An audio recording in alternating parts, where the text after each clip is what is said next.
And who knows if there's someone for whom is evening, so good evening. So I'm so thrilled to be part of this series, and I've been following the workshops of this center, and I applaud the center and the directors and the staff for such an amazing initiative and programming that succeeded in bringing together so many people studying cultural sector to create so much needed synergy, but also create momentum. So my presentation today is the result of a reflection on my work, trying to grasp the common thread among my different projects.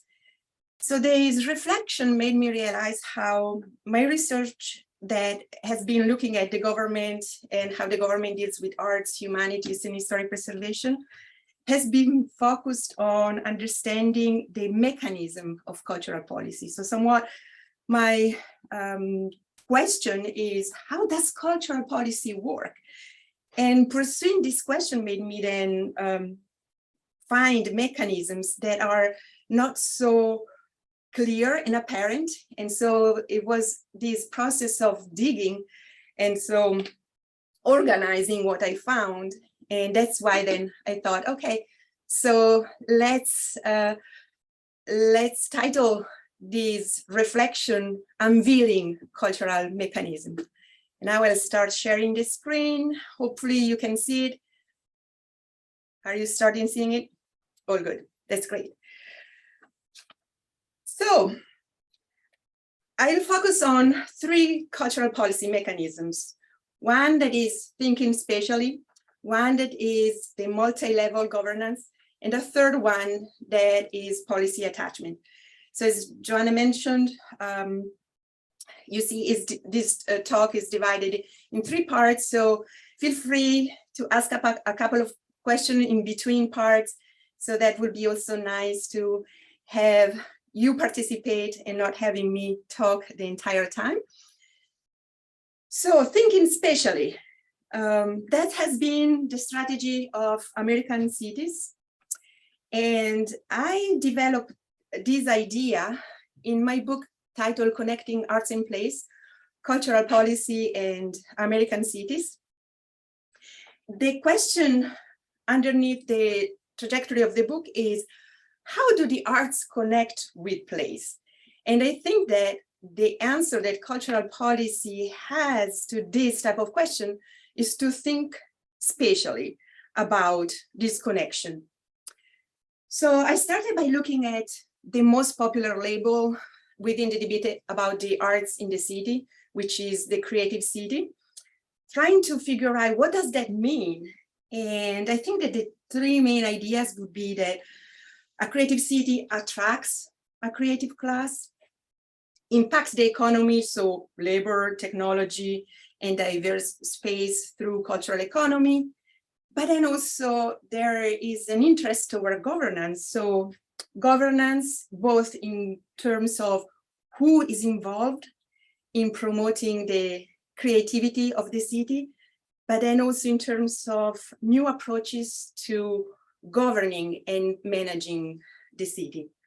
But as I was digging to better understand this concept, I realized that there were 5 main concepts within the literature that then I tried to organize, because it's a literature that is, I find that by now is quite rich, but still a bit scattered.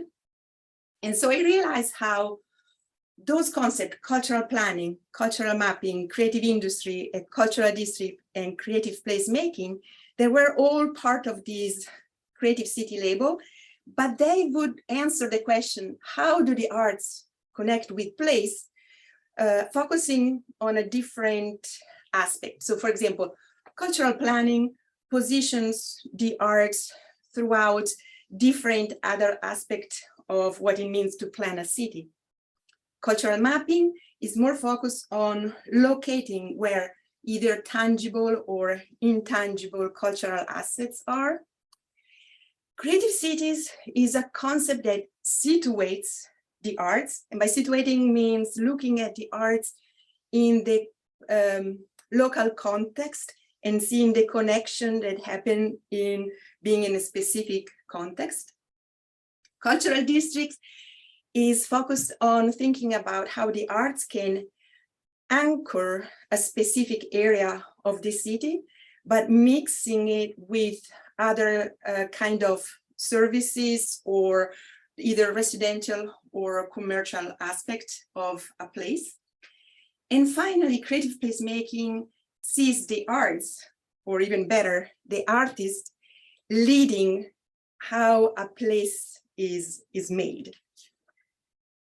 So continuing this study, the way I organized the book, I used then those 5 concepts as title of the chapter.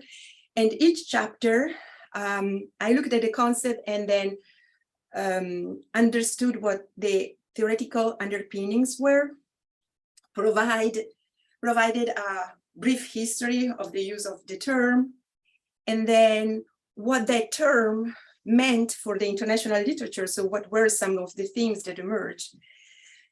And finally, I focused on American cities. So I looked at 18 American cities that I selected among the members of the United States Urban Arts Federations, who, when I was doing the research, this was 2018, who had a cultural plan. And you see the result is also has been an analysis of 18 cities of different size, and then also quite in different places throughout the states. And I would then conclude each chapter with a case study. A case study looking at a specific aspect of these 5 concepts within a city. So for example, I looked how participation has been used in Madison, Wisconsin, while working on their cultural plan. I looked how intangible assets have been mapping New York. I looked also how economic and symbolic value of the creative industry had a role in Miami, Florida. Then I looked at issues of governance in cultural district and compare 2 districts in Berkeley and in Oakland that have 2 types of governance, one top down, the other bottom up, and compare them and see what were the differences and how both, regardless of how they were created at the beginning, needed the city and the artist. So top down, starting from the city, they needed the artist. Bottom up, artist, they needed the city to create different aspects of organization of the roads, of transportation, and so on and so forth. Then I look at artists and the role that they had in community in Portland, Oregon, as example of creative placemaking, looking at different type of projects. One that I particularly enjoyed was a project that would train teenagers to take pictures of the community in the park. And the result of this type of project was, first of all, that the community would come together, and Portland in this way discovered how much more diverse it is than the perception generally communicates. And then also that teenager would be then doing something good for the community, then also kind of moving ahead of the stereotype that teenagers would just be trouble for the community. So as you can see then, this was just an overview of how the arts connect with place, and that is a mechanism that cultural policy is using to think spatially. And through those 5 concepts within the creative cities, then also American cities have been then seeing this connection between arts and place within different nuances. So if you have any questions or comments before then I move on to the second mechanism. I'll be happy to address them. You can feel free to raise your hand or put something in the chat if you have questions, and if not, that's fine too.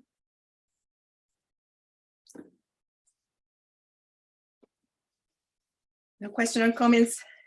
Everything made sense?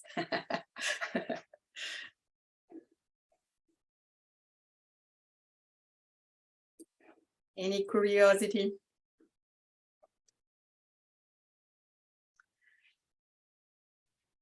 We're all still digesting, it looks like. Yeah, indeed. I teach an 8:30 class. So then that's also, I always tell students when there is this silence that silence is good. It means that you guys are thinking. But it's true that also for the class, they always feel like, oh my God, what's going on? So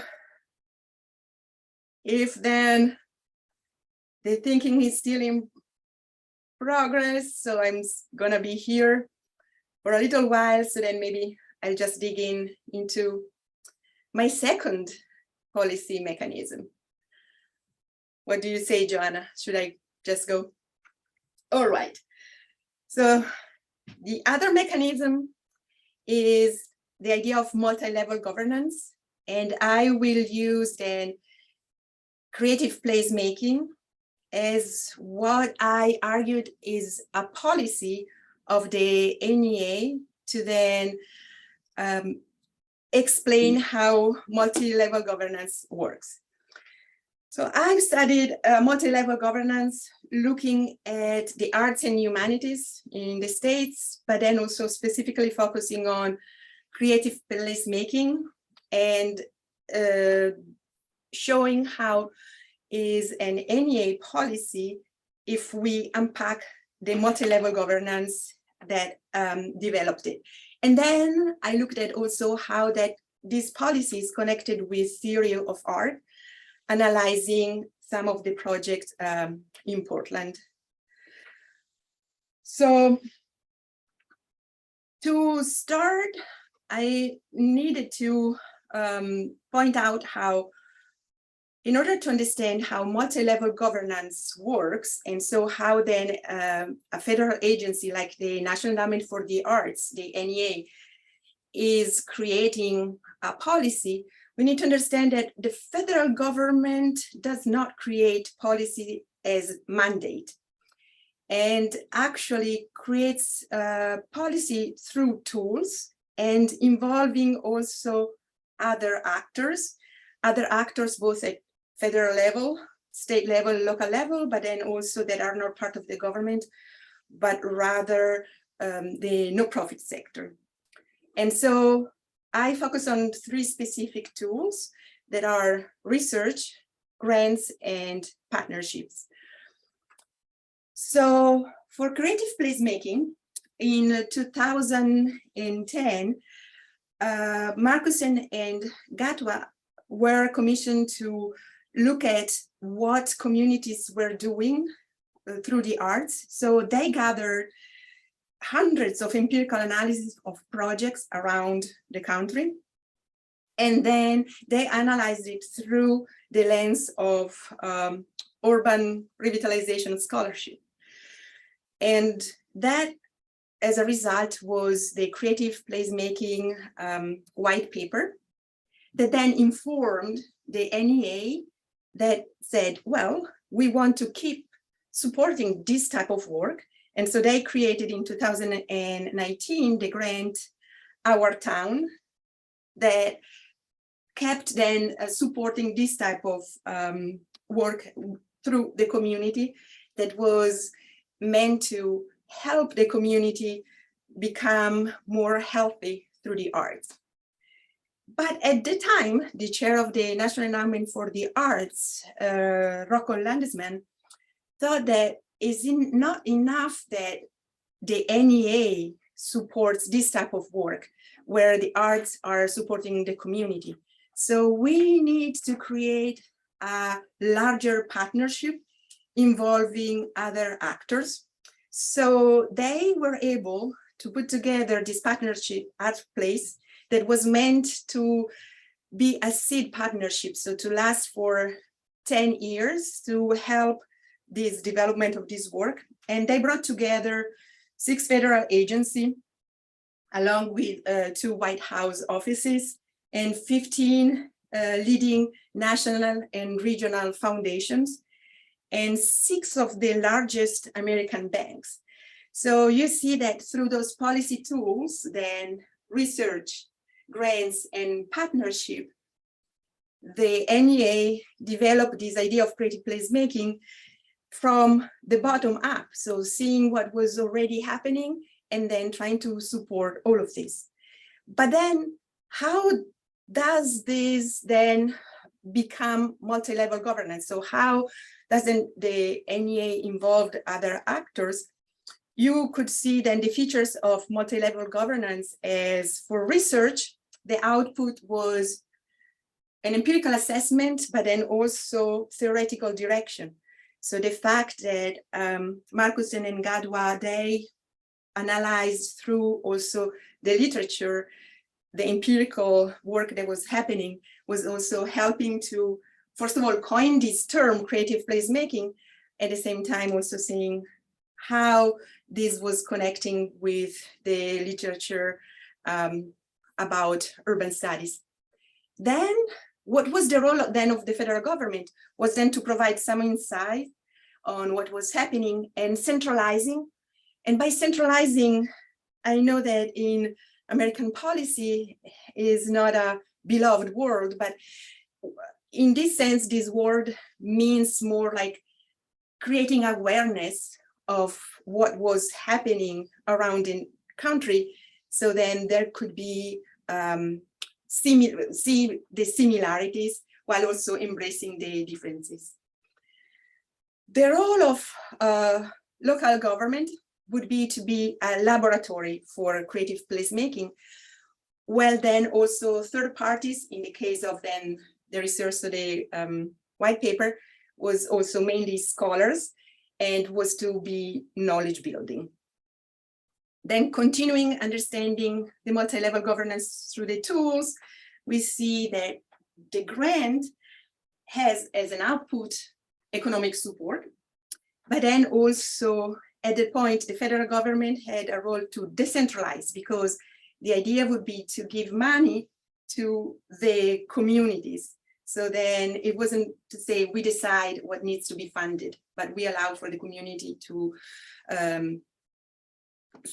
and support what they think is important for them. Local governments were implementer because for the Our Town grant is required that a not-profit organization, arts organization, apply for the grant, but in collaboration with the local government. So then the arts organization would be the manager of the project, but then the local government is involved as implementer. Finally, then the partnership art place also as an output was for sure economic support, but then also the idea was also to leverage funding from different sectors. As I mentioned, there were also, for example, foundation and banks involved. And then also change the normative expectation. So the expectation that a government agency should be the one in charge of supporting the work. And then create more like field building of how creative placemaking can be then supported by different actors. So the role of the federal government in this case would be of collaborator, would be just one of the multiple actors, and the same thing for the local government as well. But then for the third parties, in this case, will be also to steer where the field would go, of course, financing, and then also helping with managing the projects. This was then the overview of how multi-level governance works. So let me get back to this one again.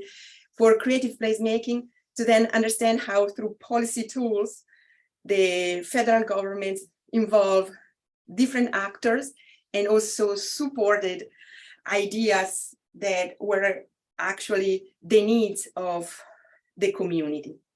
Now the big question mark is what's happening now that the Partnership Art Place folded their work. So they actually closed last year, and there's still so much unknown. And scholars, I know of at least a couple of people that are kind of trying to make an assessment of what happened in these 10 years and what has left to go ahead. So if this field has been built, is strong enough to continue. But that is somewhat still to be evaluated. I'll take another little break to see if someone has questions or comments so far in this way of conceptualizing the policy mechanisms. I have a question. Sure. So it seems like from the three areas that you have, the three different types of mechanisms, one maybe something that's missing that sticks out to me is all of the forms that cultural policy is made through maybe unintended mechanisms, right? So for example, tax law and huge on thinking about financing of arts nonprofit organizations and you know, artists and what they get to claim on their deductions. And so those types of mechanisms or policies maybe that we didn't have that have indirect consequences. I don't know where those would fit in this model.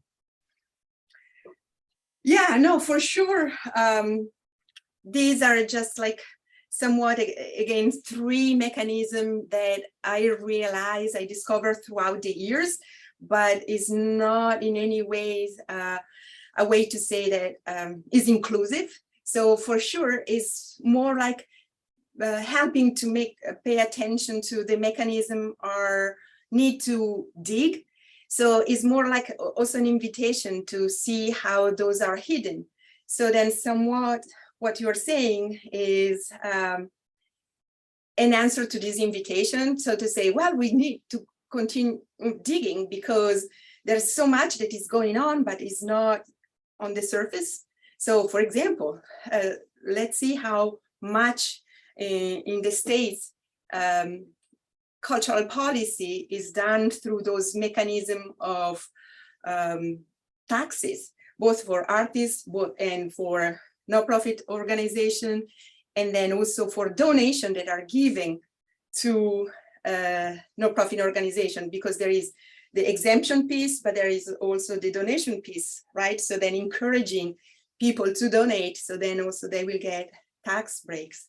So there are so many of those mechanisms that is almost, I thought it was kind of a reflection of what they've done, but it feels like there's so much more to be done. So it's just like a starting point, because another one along the tax break that comes to mind is also, for example, in Oregon, if someone buys important artwork, if they give that to a museum, so the museum can borrow it for a couple of months, so then this artwork can be exposed to the public, then the person that bought the artwork get a tax break on the purchase. So that is another, for example, mechanism, right? That is an invitation to provide the public with an artwork, and at the same time, though, someone will get a tax break. So the museum doesn't have to pay for it, but then the collector get a tax break as well. So yeah, no, exciting to see that there's still so much more to keep digging. That's really the metaphor that keeps coming to mind, this idea of finding things and see what else is there. So if someone else also has other ideas that you think, I also think that also is quite hidden and might need more. Doug, I see your hand up. Sure. We'll take the, we're 2/3 of the way through and we'll have a little chat. So I would add, I could probably think of a bunch of other things like Joanna mentioned, you know, like direct provision of cultural resources and things. There's a lot of other policy tools, but again, you could be here all day listing them probably. So we have the three. What strikes me about the three you've put up on this slide, at least, is what you've listed under outputs. If I sort of block everything out and I look at the list of outputs, as far as cultural policy goes, I think it's a really striking set of outputs from these particular policy tools. And maybe this is a result of the type of the policy tools you selected, but I don't see any production or participation in culture and cultural activities as an output here.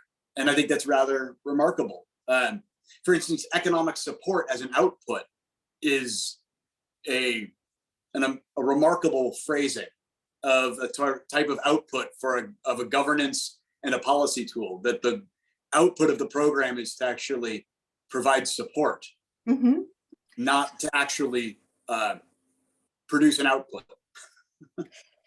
But so, because the way I read it is a good thing, right? So meaning that then the output is, the artistic one is up to the community, right? So because each community, let's say Indiana, Oregon, they are so different. They have different needs as community. They have different artistic expression.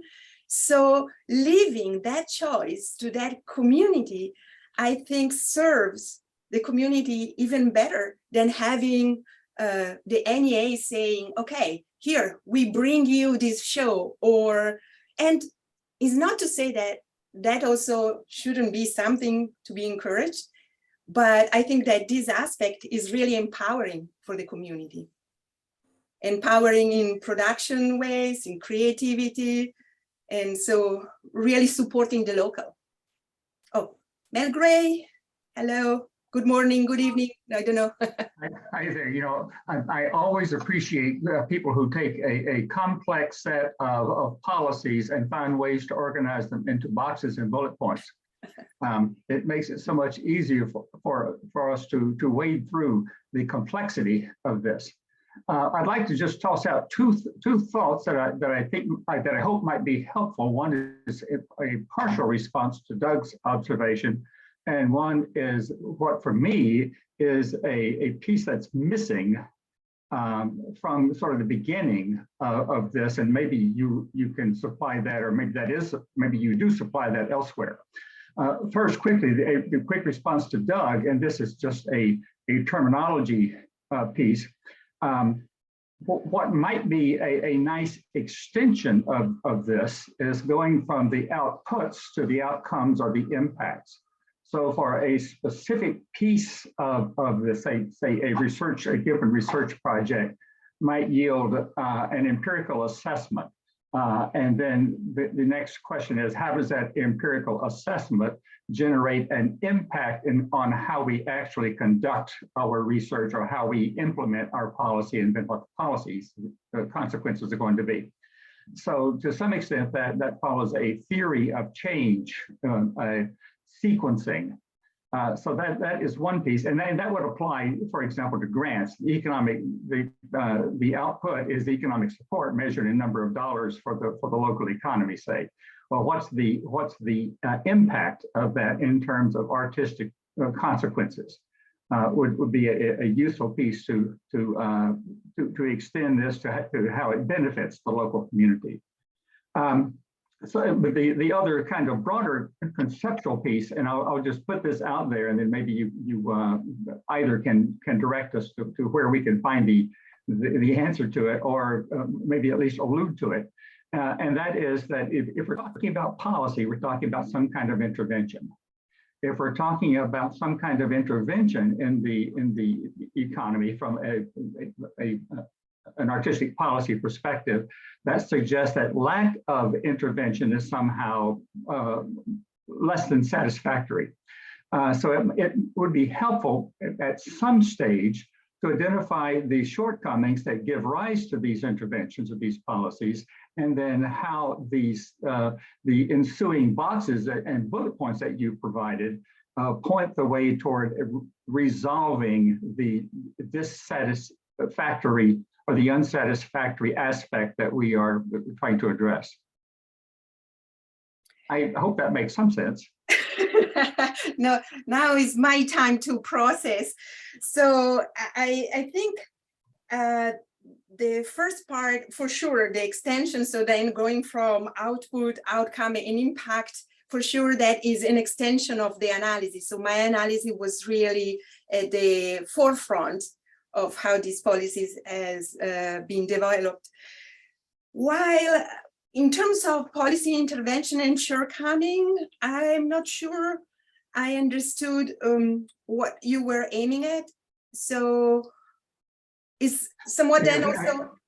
Yeah, basically it boils down to what's the rationalization or the rationale for the policy. Oh, so I think that, again, the rationale of the policy comes from the tool of research. So then the white paper says people are doing this type of projects, and those how are being conceptualized. So then the NEA will not have to, for example, support, let's say, the performing arts, the theater, the music. But what they are then now with the Our Town grant, supporting projects that use a variety of art forms, but that what is crucial is the impact that they have with the community in terms of who are the artists involved, where they are then also promoted. And so this connection with place is what has been important. So moving away from creating a grant that is art form specific, but more intertwined with place. And then also continuing on to say this work also should not only be supported by the NEA, but a vast majority of actors, that because in this way, we are not only supporting the arts, but we are supporting the health of the community. And by health, I mean the term in its broader way, right? In terms of harmony among the different groups, in terms of equity, in terms of generations, connections, and then also quality of life. So I think what you're stating there is that the arts are a useful tool for achieving a desired social outcome, that we're somehow without that artistic component, we fall short in that social outcome, and then supporting the arts in a variety of ways, whether it's research to determine how best to allocate resources and grants to implement those allocations, or partnerships to share the responsibility, are always of achieving some ultimate impact. And I guess that's where I'd like to see ultimately where this ends up. Yeah, no, for sure. And there's so much more now that needs to be done in terms of then evaluating. So if these somewhat ambitious, right, ambitious both for the arts and the rest of the community goal has been actually obtained. Our town does a great job in posting. They have a website where they list not only their grants, but then also what was the outcome, what was the goal, and then also unexpected outcome. Because then also what we learn in these processes is that also there's so much then cannot be foreseen when working with the community. So sometimes this also looks great on paper, but when you bring together different groups, is never easy. And to use this an example, I also created a class that was meant to say, okay, so we are thinking about creative placemaking in this way. So artists working in communities. So let's then promote this in higher education. So let's bring together a class of artists. So it was a class in sculpture, and then a class of planners, and see how they can work together. And it wasn't easy, right? So, and that is just like a microscopic example of how it wasn't easy, because maybe they had the same idea, but then the way they would go about getting to what they wanted was so different. Sometimes the language was also very different. Timing, the use of time was very different. And so it's not easy. So that said, again, our town has this great source of information, but all of this still needs to be then assessed also in a rigorous way by scholarly work. And that's, again, another thing that some scholars are doing with the work done by Art Place, because they also collected a lot of information about their projects, but there has not been rigorous analysis yet. So exciting to have the data, and exciting to see who's going to take on these analyses. It was great. So I think I'm ready now to get into my third mechanism. So we went through from thinking spatially. So cultural policy is not just about providing the money. It's about thinking about the connection between arts and place. It's about understanding how the federal government doesn't provide a mandate, but through policy tools, develops a multi-level governance.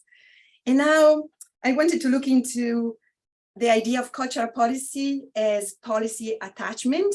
And the example I'm looking at is how in Ottawa, they use this idea of cultural district and national identity. So somewhat through the pursuit of a national identity, developed a cultural district as a consequence.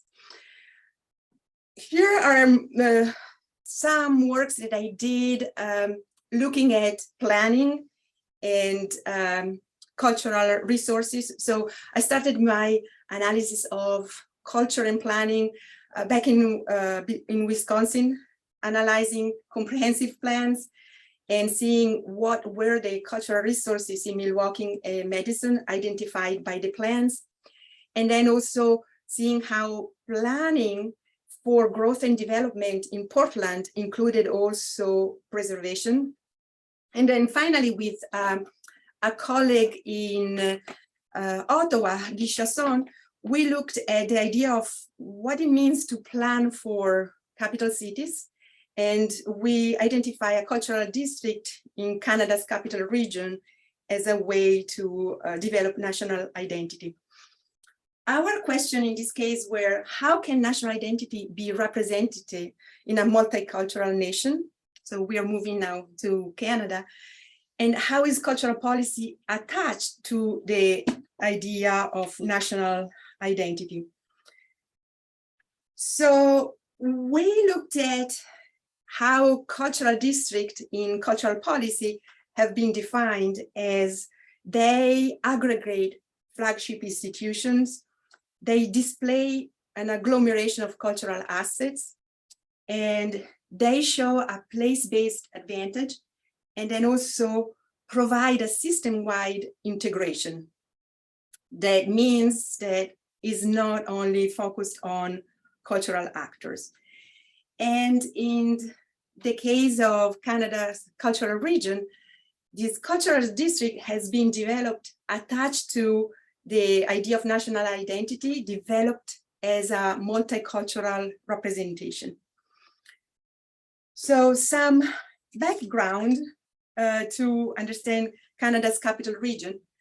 In 1959, the NCC was created, which is the National Capital Commission, that is a planning agency focusing on planning for the national capital. And in 1969, so 10 years after, they created the National Capital Region. So you see, Ottawa is the capital of Canada and is located here on the border with Quebec. So it's in Ontario, but in the border with Quebec. And the MCC identified this area here that includes part of Ontario, part of Quebec, but then also two cities, Ottawa and Gatineau, that is part of Quebec. And they focus their planning effort for a national identity on this region, so not mainly on Ottawa, because that region includes then municipal land, but then also the provincial land, Ontario and Quebec, but it's also federal land. And the NCC has some jurisdiction there, but then also has to coordinate with those other entities. And Confederation Boulevard is this route that was conceived in 1985 and was conceived as a ceremonial route that would bring also representation from Ottawa, crossing the river, getting to Gatineau, and then coming back to Ottawa. And what we did, we looked at all the plans the NCC created since 1980s that included Confederation Boulevard. And you see, those are all plans that were aiming to identify these, the Canada Capital Region, and Confederation Boulevard was at the heart of this region. And we identified then how in those different periods, so in the 80s, 90s, and 2000s, also the plans would change how the national identity would be framed, going towards a more multicultural representation. So we analyzed those plans using then the terminology of cultural districts. So in 1980s,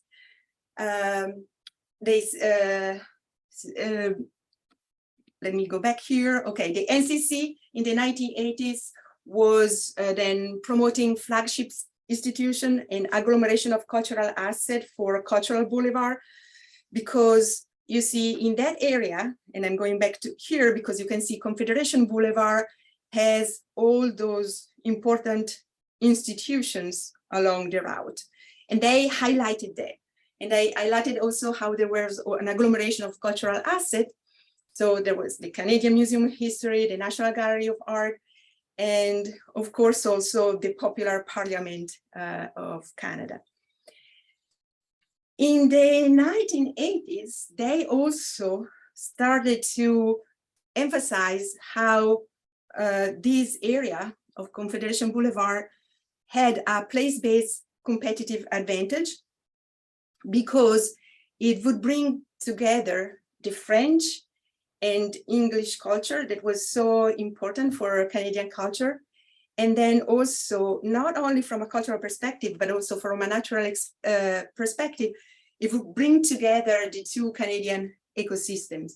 And here in the picture, you kind of just get a glance of how that area looks like. And finally, Confederation Boulevard was also a system-wide cultural district because not only had an agglomeration of cultural assets, but then also was representative of administrative and political function in that area, because there are so many, for example, embassies from around the world, and then all the federal offices. So in fact, some federal offices were built in the Gatineau area, and with the purpose of also create this region and not only within Canada. In the 2000s, finally, there has been much more than sensitivity towards multiculturalism, which is also a term that is part of a legislation in Canada, and thinking about how what was important to represent national identity was also representing regional aspects. So far there wasn't representation of all the provinces. So there was a lot of emphasis on Ontario and Quebec. What about the other provinces? If we want a national identity, all of them need to be represented. But then even most importantly is the representation of First Nations. And so the ongoing efforts to reclaim symbolic Indigenous places like Victorian Island that is in between Ottawa and Gatineau as a very important space for the Algonquin Anishinaabe Nation. And so the plans finally are talking about then national identity in a much more nuanced representation and how Confederation Boulevard is representing this identity. So in this way, we could see how Confederation Boulevard displays a layered national identity, but the purpose of the NCC was not to create a cultural district. So the purpose wasn't to develop a cultural policy, but the purpose was to develop a national identity. So to go beyond a monolithic national representation, and then a special representation of local, provincial, and federal values all together. So in this case, cultural policy was attached to the idea of national identity. I'm finishing up the presentation. So we see I unveiled just 3 cultural policy mechanisms, thinking spatially, multi-level governance, and policy attachment, looking at American cities, looking at the policy, creative placemaking, and looking at the Canada's national region and the connection between cultural district and national identity. So my hope is that this work could be also informative, not only for the cultural sector, but then also for planners, because if they gain awareness of the leading role they have in framing cultural development through policy attachment and thinking spatially, that would be quite beneficial to what also we were saying before with Mel Gray, to this idea of having very vital places. But then also it's going to be important for no-profit manager and public administrators, because it brings awareness of the intersection with different level of government, and then the powerful role for public value. So my hope is that this work can be beneficial to all these groups, because I think that only in this way we can have more creative, but then also, you know, stronger and healthier cities. Well, thank you all for your attention. And I also have here my email in case some other comments or questions can pop up, not right now, but later on. And thank you for also being here. I don't know what time is in your part of the world. So if you were here early, late at night, but thank you so much. And I welcome questions and comments. Thank you, Eleonora. So any questions or comments, just feel free to unmute yourself or raise your hand or put it into the chat. Wonderful. Maybe I'll start and then anybody else can pop in. So I wonder too, you're mainly dealing here with, I would say, the nonprofit and public arts arena. So, and so much of what we understand about culture and the arts, especially in the United States, comes from the for-profit and commercial sector. So how and if, you know, do any of these mechanisms relate to the distribution of, you know, the consumption and production of culture in the commercial arts? Oh, that is a great question, but I don't think I would be able to answer it, because the one thing that comes to mind has been the big discussion about, for example, gentrification, and thinking about how the arts sometimes also bring gentrification. And there is a study by Grodak that shows how it depends of what art sector, right? So if we think about commercial arts, most often then bring issues of gentrification in places. Well, then if we think about community arts that are this type of project developed through creative placemaking, then there is a different impact with place.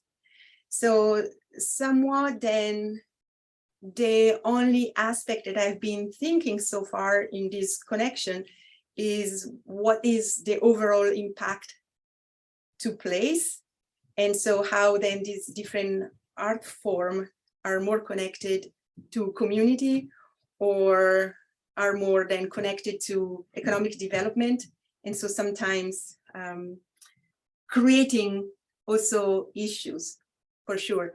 But that is another though fascinating for sure aspect that needs a lot of studying, because if we think about also how we daily consume commercial art, right, from also even the streaming that happens in our own home, and how policy can impact also this type of work, is interesting. For example, comparing Canada and the United States, Canada has also a connection with Netflix with what they can offer and what, for example, Canadian representation should be there. Well, then in the US, there is not this type of interest, right? But then at the same time, we have this company that is all around the world, and they can decide what you can see in Italy, right? What you can see here in the US. But for sure, is another world that needs a lot of investigation. Would be nice to start a project in that direction. Wonderful. Diana, I think I see your hand up. Diana Roberto. Hi, my name is Diana. I was wondering, so I had a two-parter.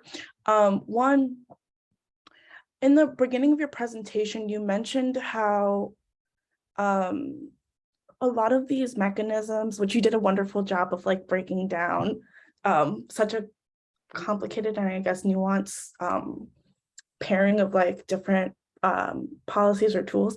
But I'm wondering if it seems that the obscurity of these processes is serving a purpose for someone.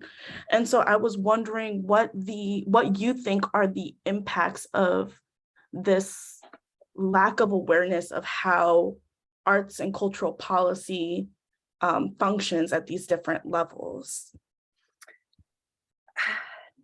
Thank you, Diana. And I think that also, yeah, the terminology you use is also what always intrigues me. There is so much obscurity, and I don't know if it's because it's malicious, but I think it's because of how the American government works that is really, I think, supporting a pluralistic view. And so the result of that is that there's so many organizations involved. There are so many layers involved. So there is a complexity that, and I don't know if then I'm naive myself, but to me is really by design, and by design to support a pluralistic society. And that's why though makes our work as scholar meaningful, I think, because then it helps to somewhat unearth those mechanisms and to make them not obscure because people cannot understand them, but as a work to clarify how they are interconnected can only help to then and empower people working in the sector.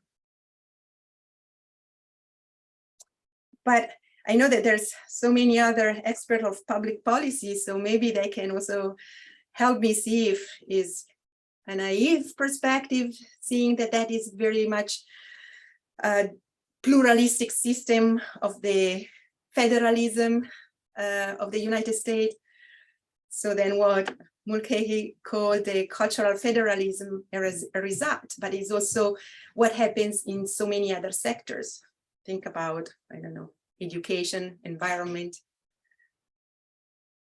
and so on and so forth. It's a great question, Diana, because it is sort of getting at, I think, Eleonora, the motivation for unveiling these cultural policy mechanisms, right? Really understanding, like, what is it that, why do we need to unveil anything? Mhm. I think just one idea I would put out there is that it's an understanding how things work then allows you to make changes, right? So if we think about the consumption and production of arts and culture and how that currently takes place, while understanding the policy mechanisms that help distribute those two activities can help obviously redistribute in different ways. But I definitely love that question, Diana, really good one, because it is sort of, well, why do we even, right? Why do we care? And we always have to sort of answer that question in terms of anything that we do in research. And I think we probably have quite a room for just one last question. Anyone has one or comment? Oh, good. Well, if no one else does, I will quickly also respond to what the door that Diana sort of pushed open there. And it is really kind of an obvious door when you think about it in the current social context in the US especially.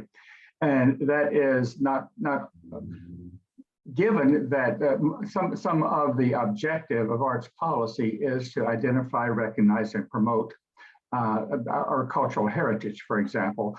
What about those within a society who don't want to open up the cultural heritage, who want to keep the door closed on knowing more about cultural heritage and want to disallow access to that shared cultural heritage? What does it imply for the political support for cultural policy?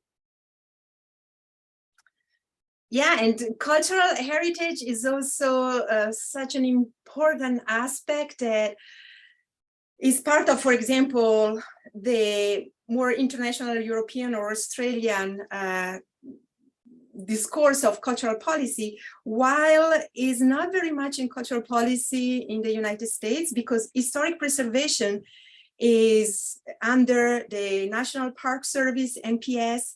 And so that's another aspect of how, culture has been organized and dispersed in the United States, because also historic preservation here in higher education is part of architecture, and historic preservationists have that training. And then in terms of then infrastructure, there is the National Park Services that has a huge role. And then there are all the state historic preservation offices, and then local offices. And so you see, it opens up also another big mechanism that is so not discussed, I think, in cultural policy in the United States. And that also allows to then complicate it and see, well, why also is not part of the conversation, and then who gets to define what is the cultural heritage that we need to preserve, and really opens up another set of questions and need to find and unveil mechanisms over there too. Great. Wonderful. Thank you so much, Eleonora, for this fascinating presentation. And thank you, everybody, for your questions and your comments. So we'll give the silent claps. Thank you. Thank you, everybody. And Wonderful. Don't hesitate to contact me if you have questions coming in later. Great.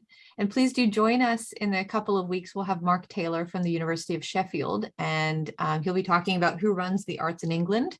networks and geographies of boards of directors. So I hope we get a lot of our international audience members coming to that talk. So great to see everyone and hope to see you back soon.